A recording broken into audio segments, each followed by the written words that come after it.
Welcome to the ChargePoint podcast, brought to you by FlexiCharge, your gateway to the future of EV charging.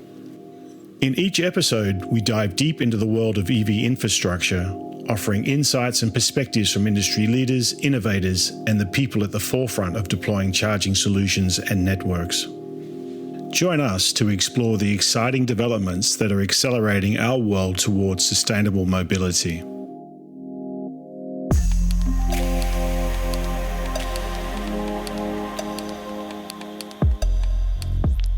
Hi everyone, welcome to an episode of the ChargePoint podcast. I'm Christophe and I'm from FlexiCharge. Today I'm wearing a slightly different hat.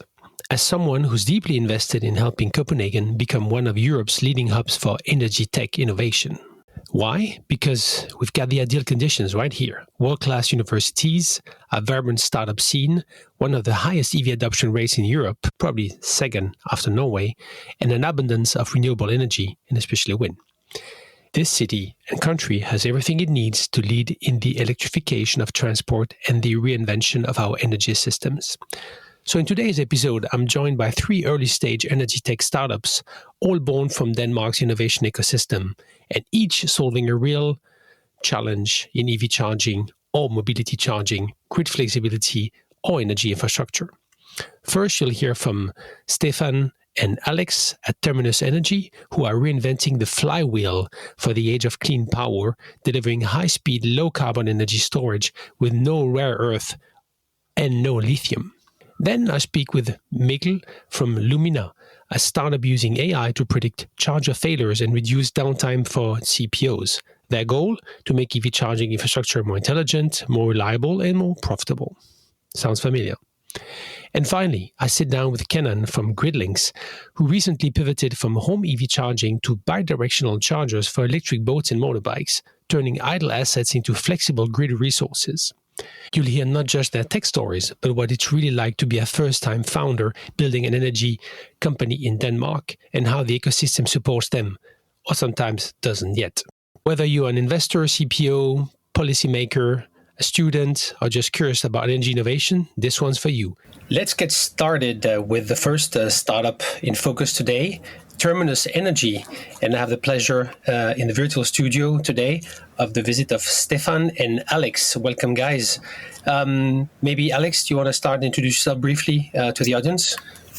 Yeah, for sure. My name's Alex. I'm half English and half Swiss. In terms of where I'm from, it's a bit complicated. I moved around a lot, but finally the decision came to study in Denmark because of the great education you can get at a technical university of Denmark and also the subsidies from the government. And then a few months in, I met Stefan and we kind of co-founded this startup that we now have together. Great. Stefan? Yeah. Hi, and I'm Stefan. Yeah, I'm fully Polish and I moved to Denmark as well to study DTU and to get better engineering education. Thank you for those words of introduction. So let's get right into the topic. So what inspired you to start Terminus Energy? Well, it's not that complicated. I was always kind of passionate about, renewable energy. And then I, of course, heard of all the problems that come with it. Intermittency primarily. And, unreliable supply of energy. And then I, of course, came across energy storage as a solution to all problems there are. So then I started researching it, and I kind of came across Flywheels, and I thought it's something I can work with and make it better, basically. Mm-hmm. Yeah. So you had the idea, and then how did you catch up with Alex and get him on board then? I was looking for co-founder, someone to support me with the, very simple initial work. And I just, went to my flatmate and asked him if he wants to join. So that was pretty simple in our case. Sounds good. Like a good start. Was there a particular moment at DTU or maybe in your personal research that sparked the idea? That was probably when I was reading about just various energy storage solutions, and I came across a fully mechanical energy storage solution, which seemed to be, just very interesting and promising for me. I had a couple of ideas of what to do within it, and I ended up with what we have now. Okay. So was it a topic, energy storage? Was it also part of the curriculum? Yeah. Not part of curriculum, kind of more like independent research. I was just doing for my own, I don't know, on my own, and I just came across flywheels in general, and then I read a lot about everything there is to know about them. All right. And how has your original vision, if maybe at all, evolved since the first prototype or concept? So originally it was for renewable energy storage. So the idea was to kind of use an energy storage on site to solve the intermittency problem, and then kind of exploring it more deeply. We went to Skylab, which we'll get into later. We found that EV charging was firstly a simpler market. It was less brutally competitive in the storage side of things. And also the features of our solution being a flywheel and the benefits aligned more with the features that like CPOs need for their operations. One of them being the ability for energy arbitrage, which CPOs are now looking to do. Another one is the high power output, almost infinitely high power output that you can have with flywheels. And thirdly, it being scalable also seemed to align. So we then pivoted more towards CPOs, and even more now we're looking at going further into very like ultra high speed charging systems, so megawatt charging systems. Right. Makes sense. So can you describe how DTU's innovation ecosystem, so the lab, Skylab, courses, funding, etc., supported your startup journey so far? Well, we started off from joining this program called Skylab Ignite, and it's just kind of a very early stage accelerator program. The idea is you come with an idea that was barely researched, and you go out with a bit more matured idea. You talk to customers, and I think it was super useful for us because it learned us the very business basics we never knew about because we never studied any of this. And then we progressed to becoming part of Skylab Pilot. That's just kind of a all-year-round program for startups to join, to get some mentoring, access to workshops, and just be part of Skylab. And then we want to go into this September to join Skylab Incubator, which is meant for more mature startups to progress the business case, have more mentoring, more help, more support, mostly on the business side, of course. And also along this time, we became part of Earthbound, which is also part of DTU startup community, focused on renewable energy and all other startups that are supposed to benefit the environment. So all in all, we did benefit a lot from the Skylab network and the whole DTU startup environment. Mm-hmm. I see. Interesting. Were there any specific professors, mentors, or cross-disciplinary collaboration at DTU that were instrumental, pivotal, or key for you? Well, there were a couple of professors who just were experts in this very niche topics that you cannot even read about too much, like topic of magnetic bearings, which are kind of an essential technology for flywheels. We came across a professor who is expert in that. Similarly, we found professors who are experts in material science, which we also consulted, and also professors who are expert in monetization strategies for energy storage systems. So we kind of more or less been able to found within DTU networks experts in all areas we needed help with so far. So that is, I think, pretty great being part of DTU. Yeah, sounds like it. Absolutely, yeah. And how has DTU's connection to industry players, here we're talking utilities, grid operators, CPOs, energy companies, helped so far in your commercialization path? Well, frankly, we didn't really have a chance to reach any relevant industrial players through DTU so far. We mostly just kind of reach them on our own, just through cold calling on LinkedIn or otherwise, because we don't even have access to wider DTU industry network, unfortunately. Yeah. I guess maybe that's, again, if DTU people are listening, I hope they will, to this podcast, that maybe that's something they should consider, right? Wouldn't you say that the DTU also has really commercial access and can grant access to players for startups, not only helping them, mentoring as you do, but also have some clear commercial ties and say, well, we're incubating amazing companies, you should be in touch and, have a newsletter, have a short list. What do you think? Isn't it something that is maybe apparently missing a bit? Yeah, I definitely agree. Most of DTU alumni go to all biggest engineering or, other companies in Denmark. And also DTU is actively collaborating with, many all of the biggest engineering companies in Denmark as well. So they definitely have access to them and could reach out to them if they wanted to. Yeah. So I think, it's definitely a good idea. Something to develop maybe, yeah. So are there other DTU-based startups or research groups that inspired or complemented your work so far? Well, the one that's probably real is a DTU startup that has grown out of DTU, and they are working in a relevant field for us, since they are a startup that connects photovoltaic farms who need to sell energy and consumers who need them through customized power purchase agreements. So they are definitely a company that's relevant for us. There's as well more early stage company that we talked with based at Skylab, who are working on technology for vehicle to home charging. So basically to make your EV your home battery as well. So there's a number of startups at DTU who are working in a similar fields that we managed to talk with and get some connections from. Yeah, that's useful. Absolutely, yeah.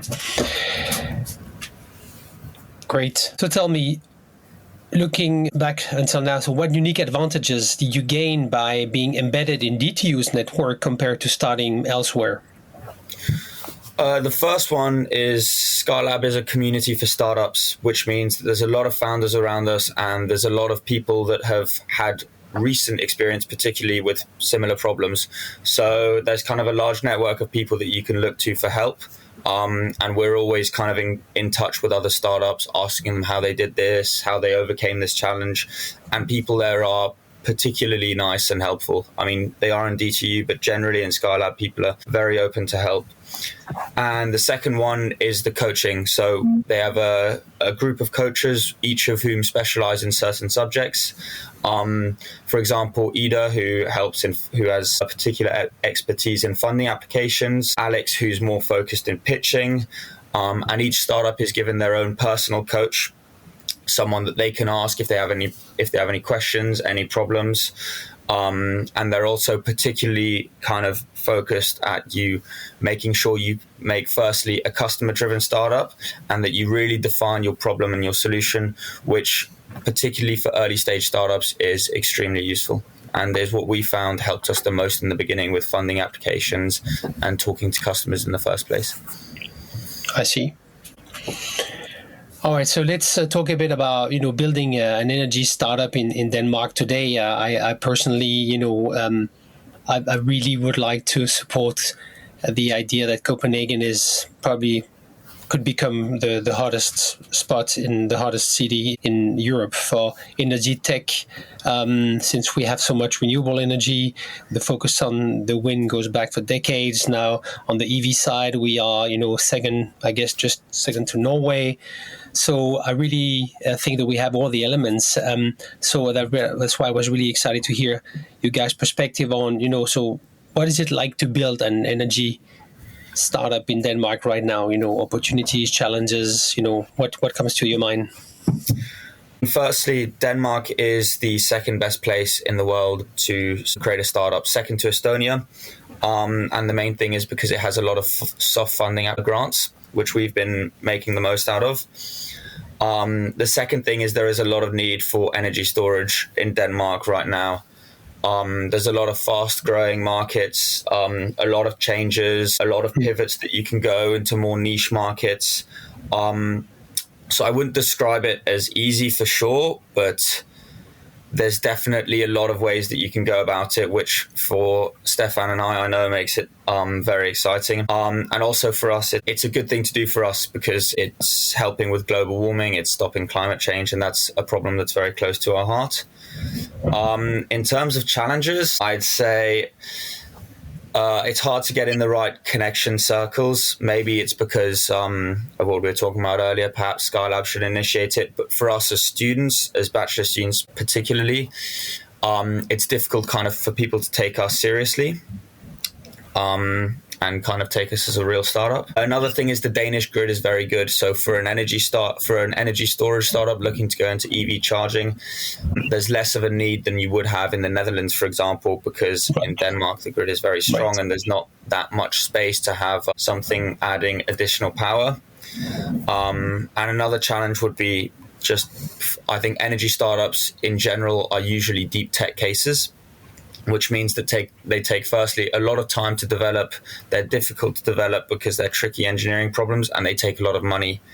And that's something that, you know, we've been struggling with me and Stefan. We split it half engineering and half on the fundraising and marketing side. So yeah, that's a particular challenge. And lastly, it's difficult to convince people that the technology is real. You know, you're boasting around town this kind of solution that would be able to do all these things that they like them to do. And especially in the early stage, you know, we're currently building a prototype. We don't have a lot to go off proving why they should listen to us and why the technology will work. Yeah.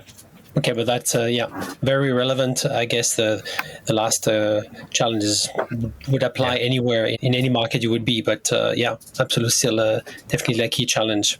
So I think it's also time to dive a bit more into the technology and the impact. So for our audience, you know, what is the core technology or unique value proposition of your solution? Because we haven't looked into in detail. So let's hear it.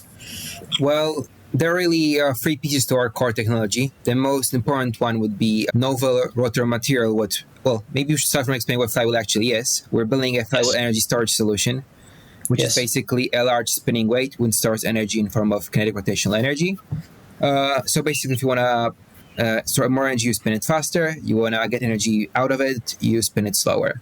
And that's the whole idea behind it. And we have three key innovations going into it. The most important one being a novel material we use for a rotor, which is a specific type of ultra high strength, low alloy steel, which allows us to greatly minimize the price of the rotor. Second innovation is about the rotor structure, how we designed the rotor to allow us to, you know, be mass manufactured and easily scaled, and also customizable in size. And lastly, the technology which is currently patent pending by us for the ultra low loss hybrid magnetic bearings which we're using, which allow us to store energy in the spinning rotor for very low losses for longer periods of time. When it comes to value proposition, most value proposition is probably lower price for kilowatt hour of storage, which is one of the most important metrics there are, as well as extremely long life cycle, customizable power outputs, and, you know, you get throughout the lifetime of the flywheel, throughout all the lifetime of a flywheel, you get basically the same power output, and you don't need to be worried about degrading, reducing in efficiency, or anything like that. Last but not least, there's also the aspect of energy, of security, of sourcing the energy storage solution. So as compared to lithium-ion batteries, which are, you know, 90% manufactured in China, in some areas, some ingredients are like 100% dependent on China. Whereas comes to our solution, which can be made fully in Europe, not relying on technology from, you know, other countries. Yeah, that's definitely an important point. Yeah, thanks for mentioning it. That also allows for technology to be more easily scalable, as it does not rely on single element, which can be, you know, in short supply, that reduces its ability to scale into larger production volumes. Yeah, heard. Absolutely. Yeah. So how does it address key challenges in the energy or EV charging today? Well, the primary problem that many, you know, charging providers are facing is the power accessibility, especially for high-speed charging. There's problem that you cannot put so many chargers in one spot, or sometimes in countries with weaker grid, you cannot put high-speed power charging at all in some places. So our technology would allow it through serving as an energy storage buffer solution, which charges up in the periods of low energy demand, and then you can discharge this energy to power the high-speed charging. And this would allow for high-speed charging to be accessible in any place, in any country, basically. Also, the second problem or more of an advantage it has is providing a higher profitability, since you can use it for a flexibility market, as well as you can use it to lower your electricity prices by purchasing electricity at times when the prices are lower, and then discharging it at times the prices are higher.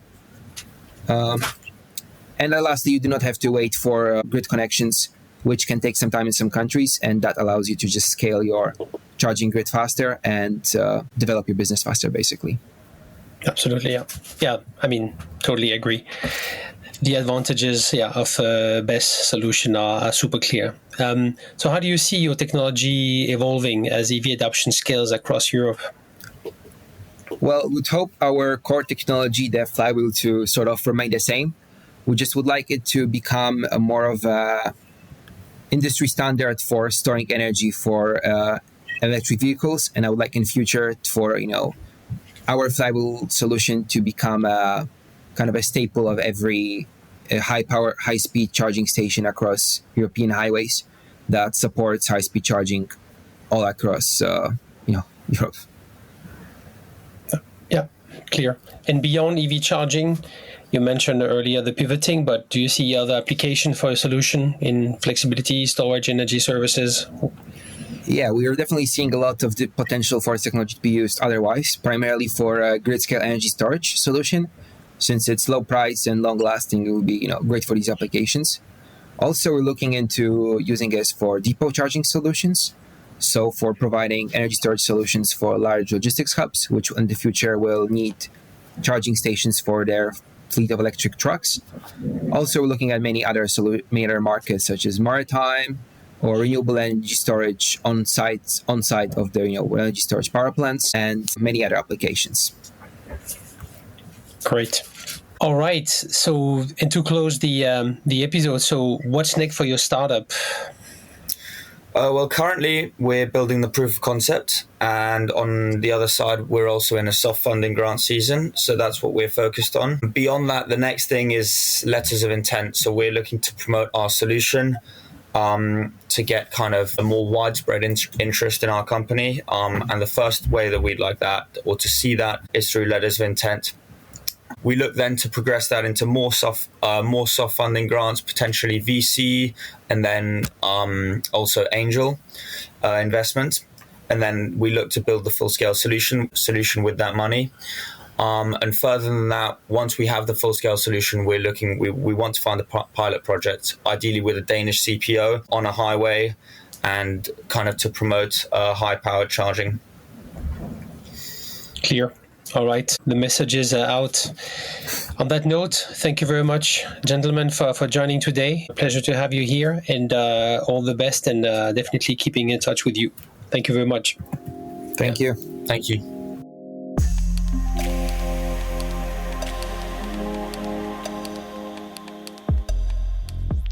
All right, moving on with the next conversation in this episode about Energytech startups from Copenhagen.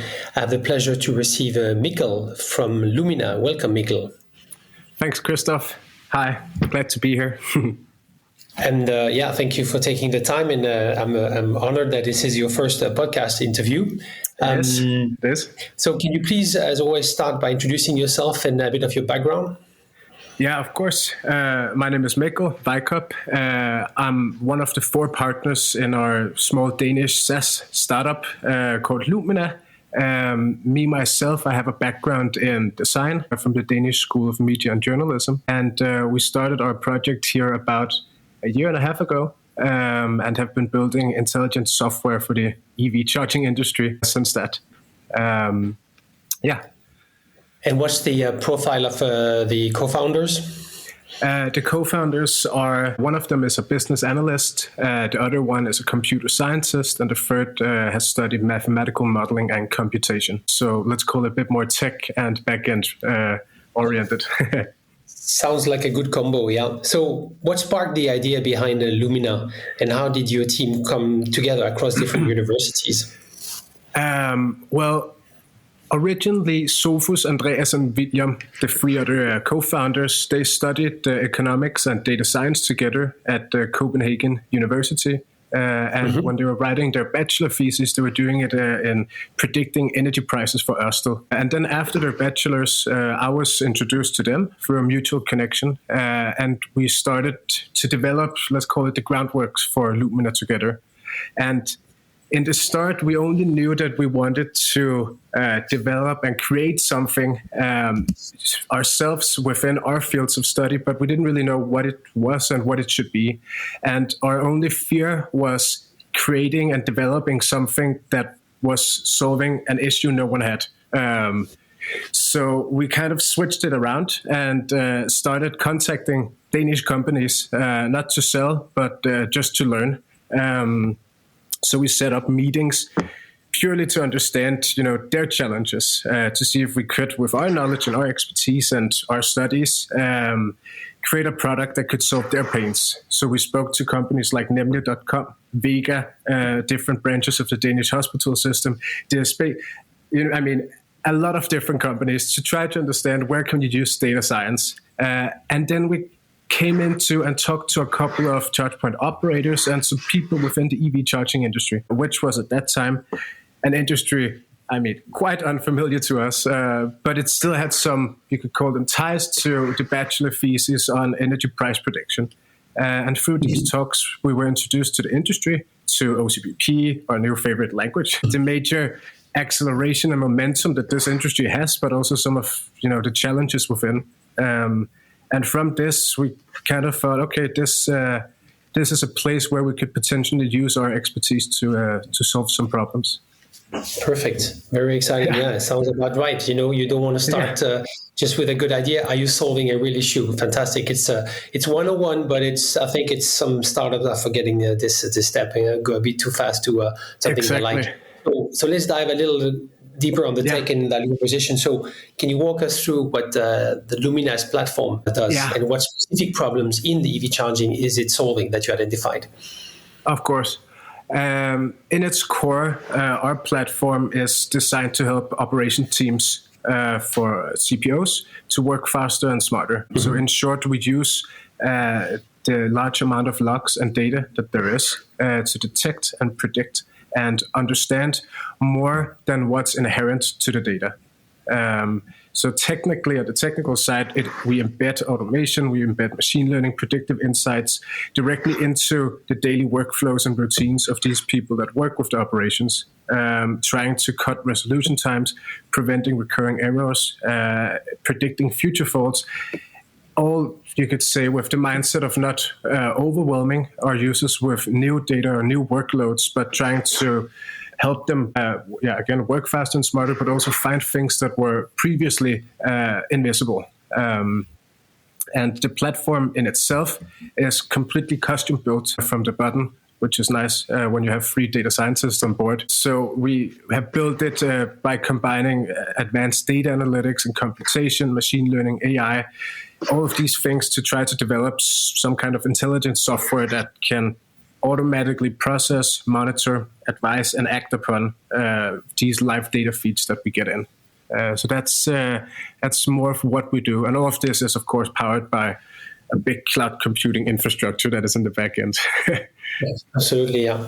So I think this is a topic we've been touching a bit, and I think is gaining traction. So you are totally on the right track, starting in this company, and your early traction proves it. So why, refresh us, why is predictive maintenance such a critical issue for CPOs today?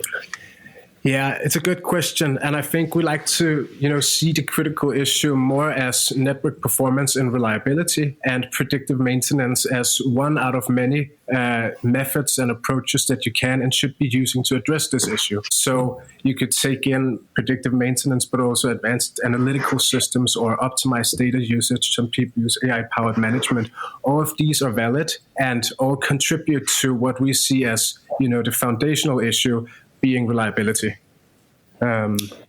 Right. And if we look at a bit of the impact, so what impact does downtime or poor charger reliability have on CPO profitability, and how does your solution help?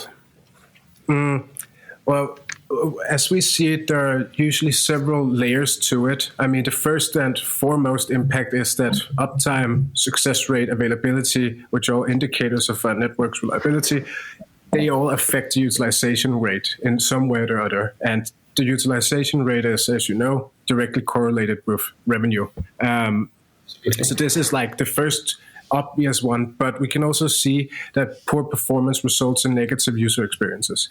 And in an increasingly, let's say, crowded market, a driver now gets more and more choices. More and more chargers are going up, which is great, but it also means that the competition rises. And when you gamble with user experience, you also gamble with your customer lifetime value.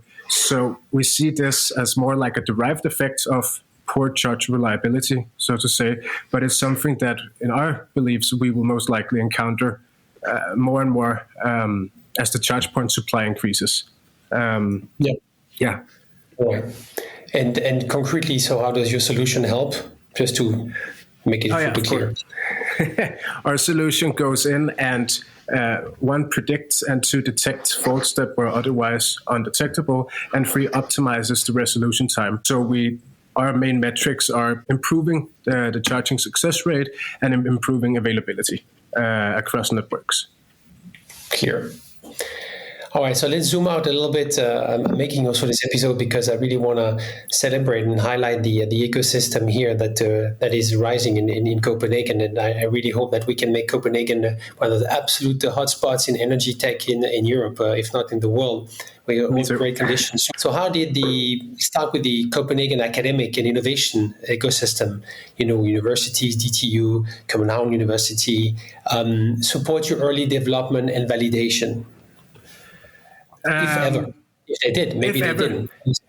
Luckily for us, they did. And it's also a feeling and something that I'm seeing largely across the Danish academic scene, that universities are really pushing their students to think innovatively and think of solutions and thinking of solving problems, which I'm sure all helps into create more, impact startups and create solutions that help Denmark and Copenhagen as a startup hub.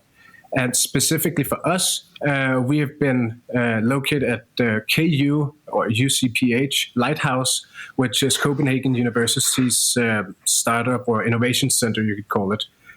Kind of like DTU's Skylab or CBS's Copenhagen School of Entrepreneurship. And being at a place like this, besides getting the opportunity of having offices and meeting rooms, coffee, all these, let's call them basics, you also get access to some really experienced and credible mentors and advisors. And I think, let's call it a derived effect, but even more valuable is that you get access to all of these other startups and all of these other people that are also actively working to create something new and are all facing, while they're usually very different issues, in a lot of ways, they're the same issues as we're looking at. One of the things we've experienced is that it helps a lot to see what we're experiencing and these issues that we have from other perspectives. So from other startups that has nothing to do with ours, because then the solution sometimes becomes a bit more, clear-cut. So that's how we can see it's really helped our early development, at least. And we're looking forward to staying here for quite some time.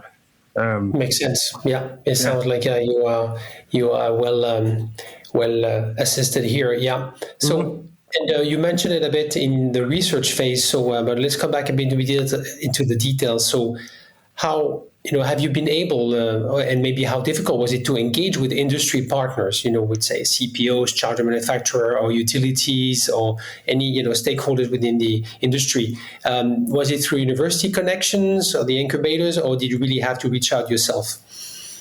It was all of it our own initiatives, all our own outreach. But on the upside, we've been. I can't speak for other industries. I've mostly been in this, but we've been really positively surprised at how open industry partners, manufacturers, CPOs have been to talk, to explore, to ideate, to connect and share. It seems like when there is a lot of innovation and momentum within a field, it kind of elevates everyone to a mindset of if they succeed, we all succeed. So it becomes more of a shared effort. And I think we've just had a really positive, everyone we talk to are interested in hearing and interested in sharing. And I don't know if it's unique, but it's really good. Yeah, it's really, I'm super happy to hear, because that's what we need. As you said, it's like you can't solve it all yourself. And maybe the great solution will come from students or through a project that is emerging and becoming a new service provider. So it's that shows the openness in this industry. Absolutely, yeah. That's to celebrate. Absolutely, it is great to hear. Yeah. So if we have you thought already? You are still at the early stage in exploring this first track. So, but have you already kind of looked at the broader potential? Are there applications for the platform beyond EV charging that you have considered?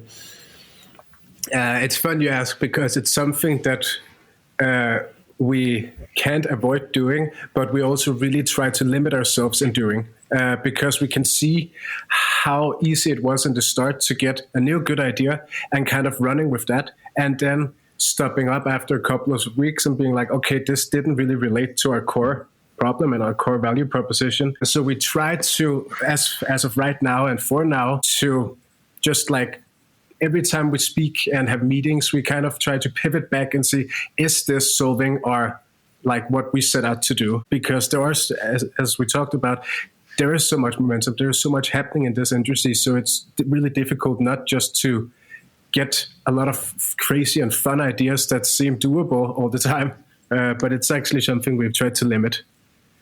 Makes sense. That's good. Keep it that way. You have to think about the future, but you want to stay focused, laser focused on what you're doing. And also especially since we're such a small team, I mean, we don't have the resources to, I mean, if one out of four of us, it's 25% that has their mind somewhere else, it becomes a lot quickly. Absolutely, yeah. So if we talk about building a startup in Denmark and in Copenhagen, right? So so what is it like, you would say, to build an energy AI startup in Denmark right now in Copenhagen? What unique advantages or barriers have you experienced? I think to sum it up, these two industries are experiencing an unseen pace at which development happens. So it's like a double-edged sword, because it requires a lot of energy, a lot of effort to stay on top of all the new development, of the new research and industry methods. But on the other side, it also, offers almost daily new incredible potential to innovate and reiterate our ideas and concepts and, just create. So it's, the movement is fantastic. It takes a lot of resources to keep up, but it's amazing. And then, just this, because these two industries are experiencing so much momentum, we were very happy that last week we started our InnoFounder program by the Innovation Fund Denmark, that we were happy to have accepted this summer. And this also, provides us with, of course, runway, but also mentors and advisors that has experience within these two fields, and you can help us guide our focus and stay on track to also, experience enables, some kind of curation of what you want to pursue and what you want to, stray away from. So yeah, absolutely. Yeah, there are a lot of advantages. So people can look it up. But the InnoFounder, InnoBooster are part of the grant and programs that are existing in Denmark. I think they're quite some also fund for entrepreneurscape, so entrepreneurship fund also, which is helping with grants. That's where I heard about Terminus Energy, the other guys from the other interviews. So it's there's quite some support. Absolutely, yeah. All right. So if we look a bit at the road ahead, closing in on the interview. So what are your next big milestones, and what's your kind of maybe early strategy to scale impact?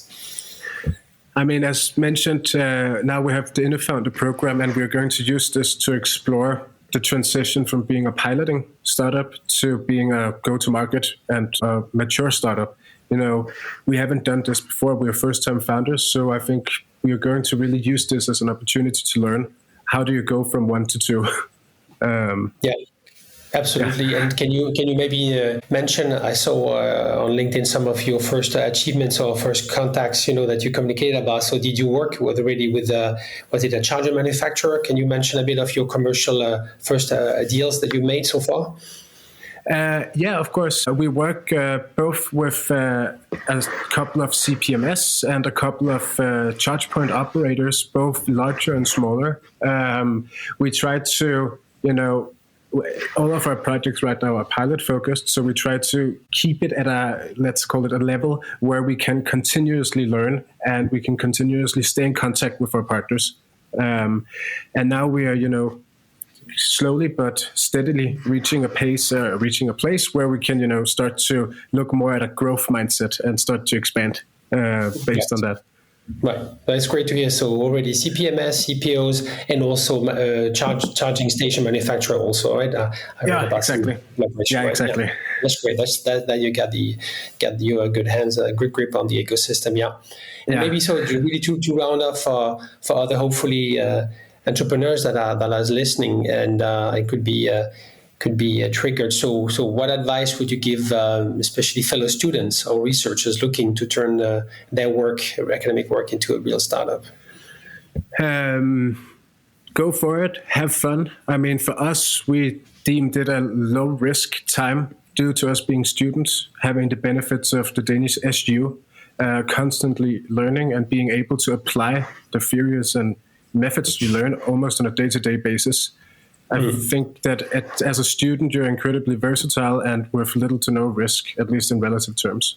And you're also, you're at the forefront of the most new and exciting knowledge within your field. So it's also quite a big opportunity in that way, really, to try to use that. Yeah. But and I think, I would add at least my touch with that, because you said it yourself, is like, make sure you're solving a real problem. I mean, betting on a future problem is also possible, but then it's a bigger bet because you're not sure it's going to be a real problem. So, but here, identify a problem. It's perfect. Great. Well, Mikkel, thank you very much for taking time to join me in the virtual studio of the ChargePoint podcast, and wishing you good luck and keeping in touch, right? Keep in touch, and thank you. Thank you.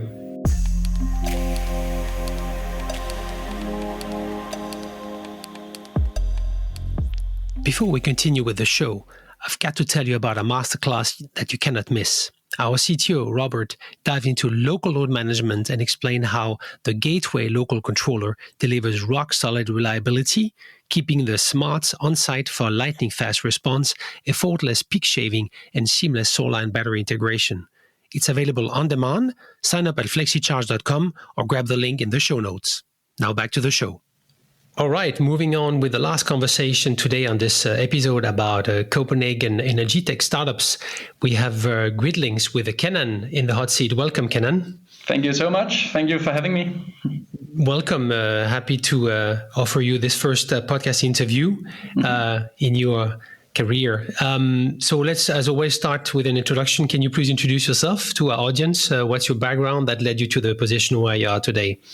Yeah, so basically I have a bachelor degree from DTU. So I took a degree in electrical engineering, and while I was doing this bachelor, I had a friend of mine who asked me if I wanted to join a project, which was this course at DTU. It's called X-Tech, and they had this idea of making a charging system for cars, which could also discharge them. And I had never heard of this, so I was kind of intrigued by it. And then I finished my bachelor and I started in this startup. That's okay, great. So they were started by one of your co-founders. Exactly. So they were actually quite a big team of 6-7 people, and then some of them decided they did not want to move on, but they needed someone with technical expertise, and I had the technical background in hardware development, so that's kind of why they asked me if I wanted to join. So where does your experience come from? Tell us a bit about the previous projects. So I previously worked in a company in Denmark, which manufactured hardware for military use and stuff like that. And so I had some kind of technical knowledge from there, from PCB development, and also how to actually get products out onto the market. But other than that, it was pretty much just my degree and of course some interest in hardware development. So I had made some hobby projects myself and stuff like that. And then I decided, well, it's time to see if I can actually make something which is ready for the market. Exciting. Yeah. So can you tell us briefly about the profile of the other guys who are on the team still today and who had the idea, just to get an idea? Absolutely. So we were actually all from DTU in the beginning. So as I said, it was part of a course at DTU, and that's where they all met. And two of them were actually in a completely different field. They were in biomechanical engineering. So it was way different from what we were doing. Then there was 2 software guys and me. And as I mentioned, I was the only one with hardware knowledge, and none of them had any prior experience in starting up a company. So that was all new to us. Kind of a big leap to take when you have never started a company before. We were, as I said, just technical guys pretty much, and thought this was a great idea. So so they presented the idea to you, but can you tell briefly how they got the idea? How did they come up with this idea to work on a V2G or V2H or V2X charger? Yeah, so basically when you start in the X-Tech course at D2, you get assigned these projects, but luckily for them, that project they were assigned was not really good enough. So they got the idea themselves of making these bidirectional chargers. I think one of the guys just read about it on the internet and was like, okay, this is actually a really good idea. And it was kind of a new topic. Like now it's getting more and more common for people to know of. Many people know of this idea of discharging, right? But when we started 3 years ago, it was kind of new to most people. Completely. Yeah. Okay, so it's 3 years now that you've been working much on this in the background. We started in March 2023. So Okay, yeah. So it's but it's true. Yeah, there's a maturation. It's getting up to the surface. It's getting communicated. I think there was this announcement before summer of BYD together with Octopus Energy, and then it was I think it was Uptech, right, presenting their V2G ready charger. So we're getting it's heating up. Yeah, absolutely, a very hot topic. So, but anyway, let's recenter. So because recently you pivoted to a slightly different direction. To tell us a bit about this change and what triggered this small pivot. Yeah, so basically the idea in the beginning when we started the company was that we wanted to make it as an add-on solution, which meant that you, instead of having to replace your normal home charger, AC charger, with a new one, you could use the home AC charger for charging your car. Then you could buy our product, place it next to your charger, and then you would also be able to discharge it. Right. So that was pretty much the idea in the beginning. We were hoping back then that it was cheaper for the end user to do it that way, but it proved later on that it was pretty much the same price. So it didn't really make too much sense. It's not the pretty solution to have 2 boxes mounted next to each other on the wall. Like you already know from having a big AC charger at home, people are kind of reluctant not to do it. And then we decided, well, if the end user don't save any money on just making an add-on solution, then we should probably just go with a complete bidirectional charger. All right, so that's the focus now, yeah. And in terms of market focus or use cases, has it changed a bit now, or what's the core focus? Definitely. We started out with just focusing on the EVs. The problem with that is that the EVs are moving quite slowly. As some people probably know, this idea of discharging is not really new. It has been something people have talked about in many, many years. It's been something, for example, there was this project at Frederiksberg in Copenhagen where they actually had some chargers and they used it with the Nissan Leafs to charge and discharge. It was a whole fleet of it. So the idea of it is not really new, but the EV market is moving so slowly. So we kind of decided, well, what other markets could there be to focus on instead of these EVs? And that's why we kind of looked into other markets such as boats and also motorbikes, buses, all this kind of stuff. It's kind of still a new market. You don't really see too many e-boats around just yet. Hopefully it will become more and more, or it is a growing market as well. But it's still very new as it is with the EVs.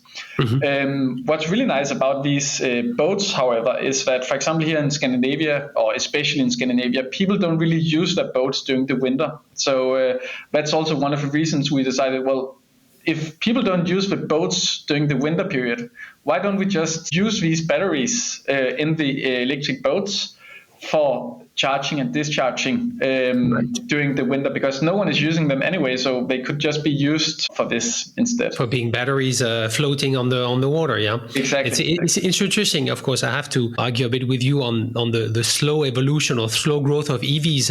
I think, and everybody in the industry feels that it's not fast enough, but there is some evolution. But I would say from my perspective, it would be that, of course, and the competition on bi-directional charger for EVs is definitely stronger. So it's a smart move to say, okay, but let's make it tailor more for another parallel segment, which is more emergent, where the competition level is leveled out. So we can start like everybody from scratch, right? So because I just mentioned, for example, Zaptec has presented there, and there are some strong players. So definitely tougher to go say, yeah, we want to do bi-directional for EV. Yes, we also do that. So that's then you're up against bigger companies.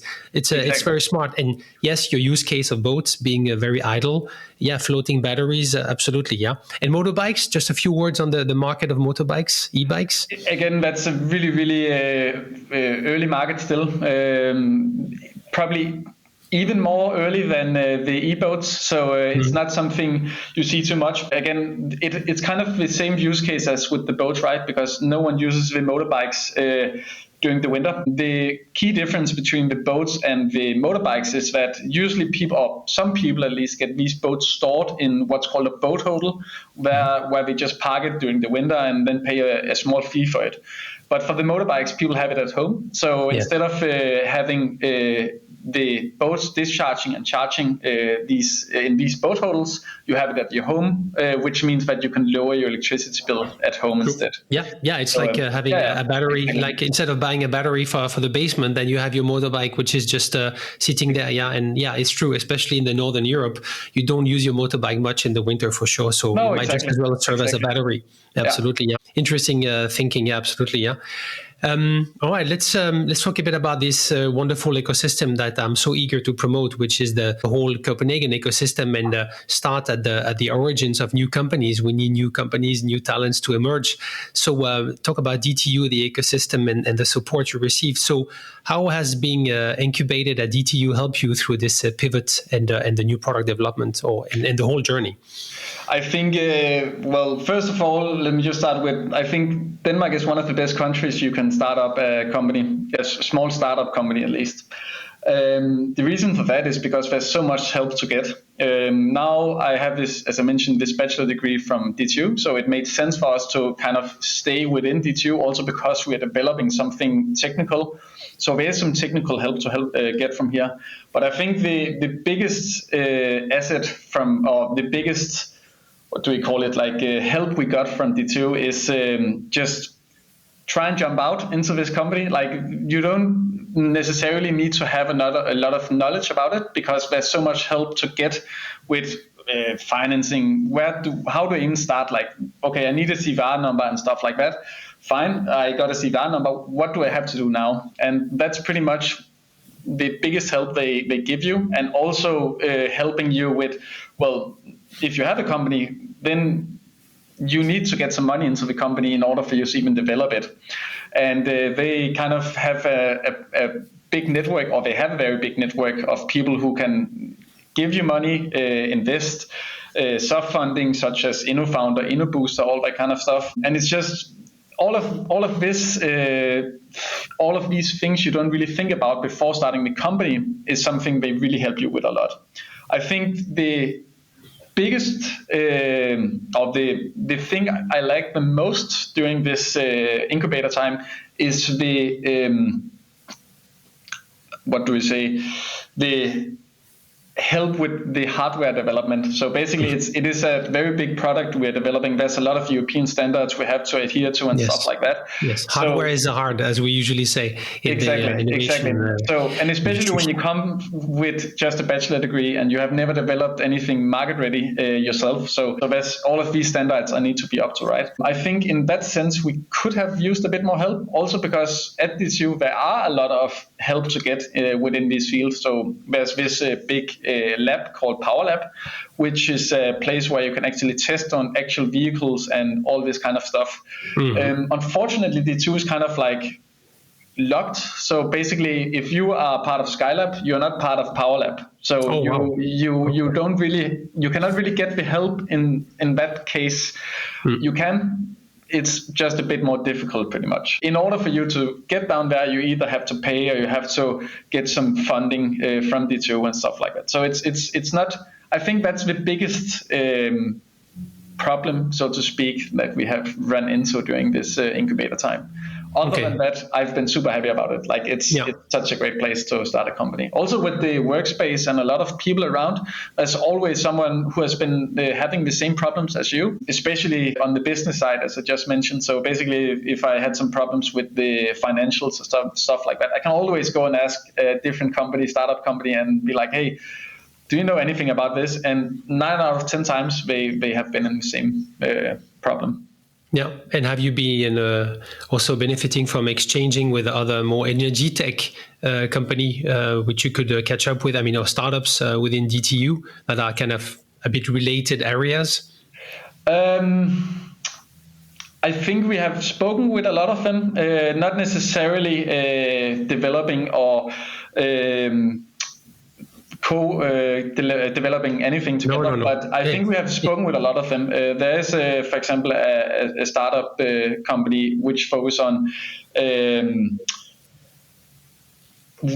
like a map of where you can park your boats in the harbors in Copenhagen, for example. Nice. And we had a lot of talks with them. For example, they asked like, hey, one of the problems right now is that we don't have charges at the harbors right now. So if, for example, you want to just charge your small battery in your boat, what do I do then? So we had some talks, technical talks about that, but other than that, no, unfortunately not. Yeah, but this co-development is of course ambitious. Just again, exchanging and inspiring and talking about good resources. So it really helped you on the product, on the finance, and on the business. Really well supported. And how has being embedded in the DTU ecosystem helped you to access external partners? Right? Have they helped you, or is it just you guys picking up the phone and calling actors outside of the ecosystem, or in the ecosystem, sorry? Yeah, so basically it actually, one of the main reasons we actually also pivoted to these boats is because we had some a technical mentor team through DTU of 3 people. And these guys, one of the guys actually knew some people in Sweden who wanted to install some bi-directional chargers in these boat holders. So he connected us with this guy, and that's actually one of the main focuses from our side right now, is to have these products ready for these boat holders later in this year. So it's kind of a combination of both us reaching out to people, of course, going to conferences, meeting people and all that kind of stuff, but also having some mentors who have been in similar fields. So they, for example, one of the guys were working for Clever back then. So they put us in connection with Clever and these boat hodl guys and all that kind of stuff. So it's a combination, yes.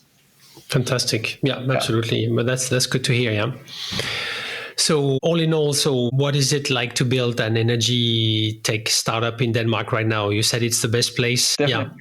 Yeah, I think the green sustainability and all that kind of stuff in Copenhagen especially is such a big topic. It's a very hot topic, and people are very eager to also invest and find it super interesting. So I think, as I said, it's just a perfect place to really focus on this. We are so privileged in Denmark that we can actually focus on the green and green tech. And that's one of the reasons I think it's such a great place to start it up. Absolutely. Yeah.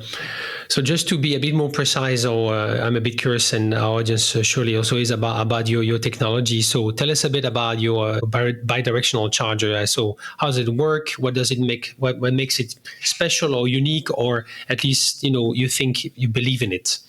Yeah, so what we are building is, as you mentioned, a bi-directional charger. It's a DC charger, and what's really nice about this product is, first of all, it's way cheaper than the competitors on the market right now. So we have way lower price. That's I think that's the biggest selling point. That's true. But also it's going to be customable. So basically, if, for example, a customer wants to buy a bigger quantity, let's say for a boat hotel in Sweden, and they want some specific stuff in the charger, let's say instead of having, if you have a lot of chargers, or you want to install these chargers at a boat hotel, instead of putting it on the wall in a cabinet, you can have it in a rack system, for example. So you can actually just plug a lot of chargers into, or boats into these chargers. So all of these customable things is something we are focusing on as well, because we see that, well, if we actually want to push this out into a lot of customers in these industrial settings, you kind of want to meet their needs as well. And that's one of the focuses from our side as well. Yeah, it makes sense, yeah. Yeah, but it is, so the core product itself is a 11 kilowatt bi-directional charger. We will also later on be able to both get 30 and 50 kilowatts, but the first product is 11 kilowatts. Yeah. And what's the battery size of a boat in average that we are talking about today on the market or coming? Yeah, pretty much the same as a normal electric vehicle. Battery. Okay, so 50, 60, 70, 80. Yeah, something like that. But that allows you. So it's quite fascinating to think about. And just a word on the business model, would there be a shared revenue between the boat owner who has the boat in the warehouse owner, and you, or how do you? What's your vision? Oh, the specifics is not something we have settled on yet. I think for now it's going to be that, for example, right now you pay for having your boat stored somewhere, of course, in these boat holders. So instead of having to pay the full price, if you allow for the bi-directional charging, well, then you could get a discount or perhaps even for free. So that's something we are still settling on, but it also depends on the savings, of course, and all that kind of stuff. No, it's really interesting. Yeah, it's it's a model for the future. Just like today with the whole rollout of bi-directional, it's the dream of that many companies are putting up for home charging is that you would charge for free, right? A bit like this announcement I alluded to, it was that I think they were offering 20,000 kilometers for free per year if you let Octopus Energy control your charge at home. So you could say, exactly, it's free boat storing during the winter because as a warehouse owner, I'm making money with your boat while taking care of it. Yeah, very interesting. Are they? Well, do you see, if we look a bit in the future, so do you see other future applications for this charging technology? Or for now, are you focusing on those first use cases? Yeah, so right now our focus is to get some products out onto the market, actually see, because right now we're testing in settings where it's just short tests, right? We're testing on EV, see if it actually works and if you can charge and stuff like that. But we would like to have this rolled out and actually test for longer periods of time, see that everything is working also with the back end and stuff like that. So that's kind of our main focus right now. As I mentioned, we are hoping to install some of these products during this winter in Sweden. But I mean, when you are in a startup and you have a timeline, sometimes it gets pushed a bit. So we'll see if it will happen this winter, but hopefully very, very soon it will be out on the market and ready for some tests, actual tests. Yeah. Great. Yeah. Okay, but that's for the 12-18 next month. So that's for the shorter term. And if you look a bit beyond, so for 26 and early 27, what do you have in mind in terms of key milestones? Hopefully the product will be CE marked and everything, and be ready to be sold for is also households. It also depends on the vehicles, right? So if, for example, we are going to sell it to private household owners, then of course they need to have a vehicle which is applicable or can be used with our product. So it also depends how many products are on the market back then or at that time. But hopefully the product will be ready, so you can actually just go and buy it from our website or from a from a reseller, reseller, so I guess you're aligning with some e-bike also OEMs, right? To see what they're coming up with. Yeah, of course. Yeah, great. Yeah, you need the ecosystem to move together. And I guess, as we said earlier, if you start on an early market, it's easier to align because there are not that many, again, players. I know the e-bikes is progressing, but it's still, the early days. But for sure, there are amazing models coming. It's also something from what we heard from the boat manufacturers is that a lot of customers are actually pushing this and asking, well, can these boats actually be used for bidirectional charging? So now that they are getting asked these questions, they're also looking for people who would like to co-develop and produce these products. Of course, market demand. Exactly. If you're an EV owner and then you also get a boat, you'd be like, why can't I do the same with my boat and with my car, right? And but you're in a good spot here in the Nordics. All right, Kenan. On that note, thank you very much for taking the time to join me in the virtual studio, and wishing you all the best, and looking forward to seeing your guys' progress and trajectory. Thank you. Thank you so much for your time. And that wraps up this episode spotlighting 3 ambitious startups building the future of energy right here in Copenhagen. From Terminus Energy, we saw how 2 DTU engineers are bringing back the flywheel, not just for performance, but for geopolitical independence. In a world reliant on lithium batteries and Chinese supply chains, their storage tech is European, rare earth-free, and built for speed. The insight? Hardware is tough, but when it works, it rewrites the rules. From Lumina, Mikkel and his team showed us how predictive AI can turn noisy charger data into uptime, efficiency, and better user experiences for CPOs. The insight? Don't chase every problem. Fix the one people will pay to make disappear. And from Gridlinx, Kenan reminded us that great startups aren't afraid to pivot. By moving into bidirectional charging for boats and motorbikes away from EV, they're playing at the edge of mobility and grid flexibility and doing it early to avoid tough competition. The insight, being the first to a small but growing market, can be your biggest edge. What ties them all together is the Copenhagen ecosystem, where startups are not only possible but powerfully supported. Here in Denmark, universities like DTU and Copenhagen University, or KU, have built their own early-stage incubators like Skylab and Lighthouse, giving students and researchers the tools to prototype, test, and launch ideas into real businesses. That's exciting. Add to that a country with strong public support, high EV adoption, abundant renewables, and forward-thinking investors, for example, Nordic Alpha Partners, which we featured in episode 27, and you have one of the most complete launch pads for Energytech in Europe. That's why I really believe Copenhagen isn't just on the map, it's on the rise as a true European Energytech capital. If you enjoyed this episode, I'd love you, as always, to support it. Leave a quick review, give us a 5-star rating, and please share this episode with someone who's passionate about clean energy startups or innovation in Europe. It makes a huge difference and helps more people discover the incredible work happening right here. I'm Christophe from FlexiCharge, and this was the ChargePoint Podcast. Thanks again for listening. See you next time.